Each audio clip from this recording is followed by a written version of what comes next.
Salut à tous, alors on se retrouve aujourd'hui pour passer à table avec Elivire et on va réaliser ensemble un pain perdu à la tomate avec une chantilly au basilic.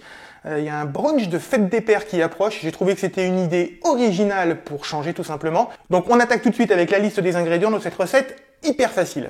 Donc pour le pain perdu, il va vous falloir du pain, ça semble logique, de la tomate, l'équivalent à peu près d'une demi-boîte, 150 ml de lait, 3 œufs, et pour cuire mes tranches de pain perdu, je vais utiliser du beurre doux bio. J'aurais pu utiliser le beurre salé, mais j'ai choisi le doux. Et pour la chantilly, ça va être très simple, de la crème entière, c'est important, bio également, et du basilic, voilà. Moi j'ai un pied de basilic, je préfère toujours utiliser plutôt un pied que des feuilles déjà prélavées en sachet, je trouve ça moins sympa.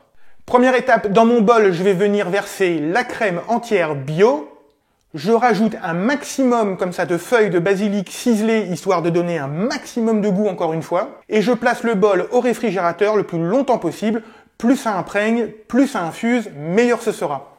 Pour le pain perdu, ça va être très simple. Je vais utiliser un plat creux. Je vais venir casser les 3 œufs, les fouetter en omelette. J'ajoute ensuite le lait, j'ajoute la tomate, et éventuellement du sel et du poivre, ça c'est vous qui voyez, c'est comme vous voulez. Ensuite je prends mes tranches de pain, je les laisse baigner comme ça dans l'appareil un maximum, histoire qu'elles s'imprègnent bien du lait, de la tomate, des œufs, etc. Si vous rajoutez des épices aussi, ça peut être sympa. Et dans une poêle bien chaude, je vais venir faire fondre une belle noisette de beurre bio. Et ensuite, je vais prendre mes tranches de pain et je vais venir les poêler, les faire cuire, les colorer. Il n'y a pas de temps particulier, hein, c'est vraiment à l'œil, vous voyez si c'est cuit, si c'est pas cuit, mais je pense que la couleur de toute façon vous donnera un indice. Toutes mes tranches de pain sont maintenant cuites, c'est parfait, je vais pouvoir attaquer la chantilly. Donc pour ça, je vais récupérer le bol que j'ai placé au frigo tout à l'heure. Je vais filtrer avec un chinois pour enlever les feuilles de basilic à l'intérieur de la crème.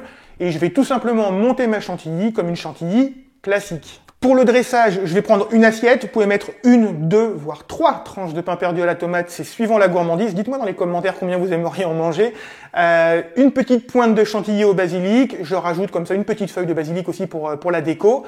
Accompagné avec une petite tranche de jambon de Bayonne par exemple. C'est juste un régal.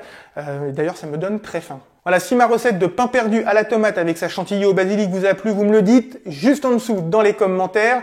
N'hésitez pas également à me laisser un petit pouce bleu, à vous abonner à la chaîne si c'est pas encore fait pour être averti des prochaines vidéos qui arrivent très vite, juste après la fête des pères justement. Tiens, ça tombe bien, je l'attends avec impatience cette fête des pères, je sens que je vais encore être hyper gâté cette année.